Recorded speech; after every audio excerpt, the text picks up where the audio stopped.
The air hung heavy with the scent of sawdust and varnish, a sickly sweet perfume that filled the cramped workshop. Old man Silas, hunched over his workbench, was a figure of shadow and dust, his gnarled fingers deftly shaping a doll's head from a block of wood. His eyes, sunken and clouded, held an eerie glow, a flicker of life in the midst of his decaying form. The dolls he crafted were renowned throughout the village, each one a masterpiece of grotesque beauty. Their porcelain skin was a sickly pallor, their eyes black and lifeless, their smiles frozen in a perpetual grimace. Yet there was something undeniably alluring about them, a dark charm that drew people in. One day, a young woman named Anya arrived in the village, seeking refuge from a troubled past. She was drawn to the old man's workshop, fascinated by the macabre beauty of his creations. Silas, sensing her curiosity, welcomed her into his world, sharing his dark secrets and twisted artistry. As Anya spent more time with Silas, she began to notice strange occurrences. The dolls seemed to move, their eyes following her every move. She heard whispers in the night, the soft rustling of fabric, the faint tapping of tiny feet. At first, she dismissed these as figments of her imagination, the product of her growing obsession with the dollmaker's craft. But as the days turned into weeks, the disturbances grew more frequent and more terrifying. The dolls would appear in different rooms, their positions altered, their expressions more menacing.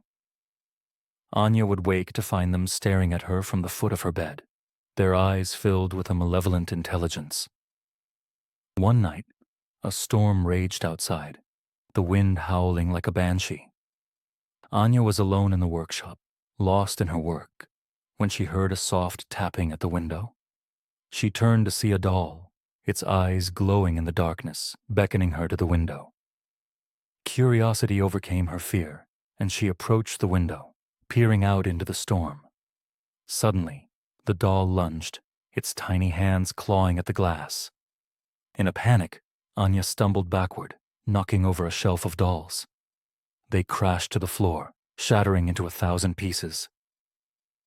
As the dust settled, she realized that the dolls were not mere objects of art, but vessels for something far more sinister. Silas, awakened by the commotion, rushed into the workshop, his face contorted with rage. He accused Anya of destroying his precious creations, his voice a low growl. In a fit of madness, he lunged at her, his hands outstretched, his fingers gnarled and clawed. Anya, terrified, fled the workshop, the old man's maniacal laughter echoing behind her. She ran through the storm, the wind whipping at her hair, the rain stinging her face. She didn't stop until she reached the village square, collapsing onto the cold, wet ground. The villagers, alerted by her cries, rushed to her aid. They listened to her tale of horror, their faces a mixture of disbelief and fear. They knew of Silas's dark reputation, his obsession with the occult, his unnatural bond with his creations. The next morning, a group of villagers ventured to Silas's workshop, armed with torches and pitchforks. They found the place deserted, the air thick with the stench of decay.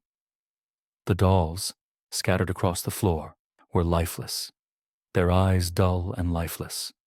Silas was never seen again, vanishing without a trace. Some say he was consumed by his own dark magic, his soul forever bound to the dolls he created. Others believe he escaped into the night, a shadow in the storm, his twisted legacy living on in the hearts of those who dared to cross his path. Anya, forever scarred by her encounter with the Dollmaker, left the village, seeking solace in a new life far away.